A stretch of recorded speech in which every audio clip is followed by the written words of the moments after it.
Bonjour à tous et bienvenue sur la chaîne Redouane Maty. Dans nos dernières leçons, nous avons mis en place des boucliers pour nos comptes en ligne, mots de passe forts et authentification à 2 facteurs. Mais à quoi bon protéger nos comptes si le chemin pour y accéder, notre réseau, n'est pas sécurisé?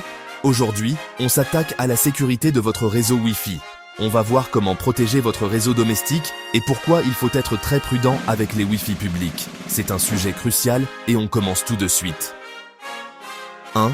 La sécurité de votre réseau Wi-Fi domestique. Votre réseau Wi-Fi à la maison est comme la porte d'entrée de votre foyer numérique. Si elle est ouverte, n'importe qui peut entrer et voir ce que vous faites en ligne. Pour le protéger, suivez ces étapes. Changez le mot de passe par défaut. Le mot de passe de votre routeur est souvent très facile à deviner. Changez-le pour un mot de passe fort et unique, comme on l'a vu dans la leçon 3. Utilisez un chiffrement fort. Assurez-vous que votre routeur est configuré en mode WPA3, le plus récent, ou au minimum WPA2. Le VoIP est obsolète et dangereux.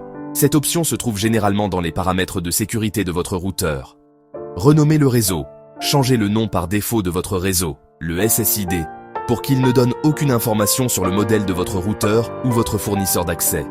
En suivant ces 3 étapes simples, vous avez déjà mis en place une solide barrière contre la plupart des attaques. 2. Les dangers des réseaux Wi-Fi publics.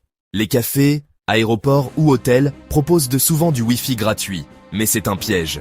Ces réseaux sont généralement non sécurisés, ce qui signifie que vos données ne sont pas chiffrées et peuvent être facilement interceptées par d'autres personnes sur le même réseau. Notre conseil de sécurité le plus important, ne vous connectez jamais à un site sensible, votre banque, un site marchand avec vos cartes bancaires, lorsque vous utilisez un Wi-Fi public. Si vous devez absolument vous connecter, utilisez un VPN, réseau privé virtuel. Un VPN chiffre vos données et les rend illisibles pour les curieux. Fin de la vidéo. Voilà, c'est tout pour cette 5e leçon. Vous savez maintenant comment sécuriser votre réseau Wi-Fi à la maison et comment vous protéger des dangers des réseaux publics. Dans notre prochaine vidéo, on va aborder un sujet qui fait peur à beaucoup de monde, les rançongiciels ou ransomware.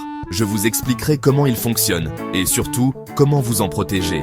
Si cette vidéo vous a été utile, n'oubliez pas de liker et de la partager. Et si ce n'est pas encore fait, abonnez-vous et activez la cloche pour ne pas manquer la suite de la formation. Signature, Redouane Maty.